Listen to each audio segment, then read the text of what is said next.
Defence and counterterrorism analyst on Africa. I mean, the suggestion from Abdallah is the RSF's making ground and it's moving pretty rapidly and confidently eastwards. Where's this conflict heading? Is the RSF taking control of this war?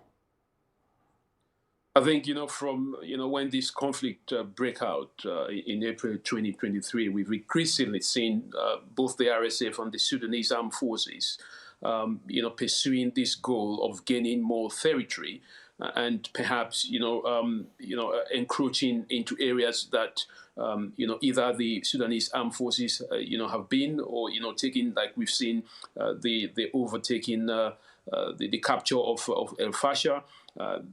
This is, perhaps, has been the trend.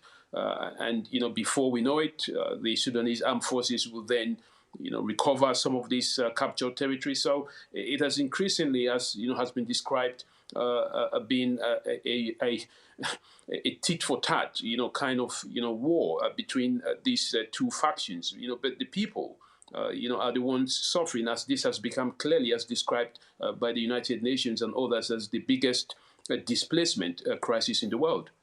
What do you think about the UN Human Rights Commissioner Volker Turk saying the world knew about this and it's just watched on and done absolutely nothing, and it's basically a stain on its reputation? Do you agree with him?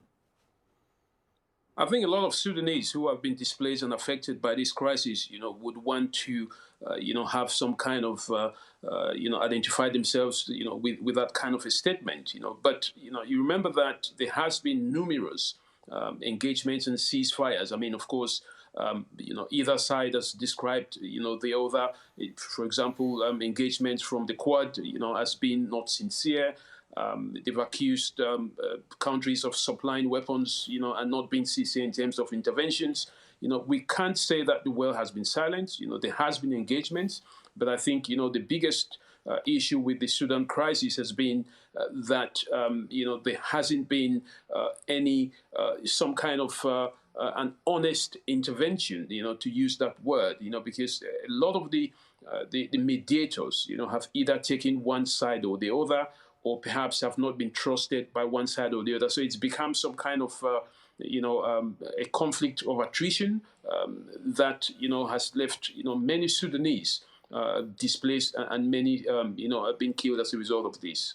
Why do you think there's not been any significant progress made, though? I mean, I would suggest it's either because there's not enough interest, countries think they're not going to gain anything from getting involved in this, or perhaps it's just the geopolitics are too difficult. How would you assess it?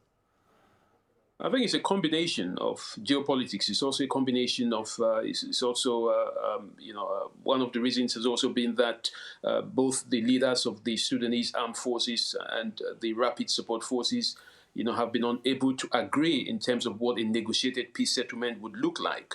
And of course, because they do have both internal and external support, which of course, doesn't actually look at some kind of a negotiated settlement that, will not be a winner takes all. None of the sides, is ready, and to give way, especially, if they don't have enough.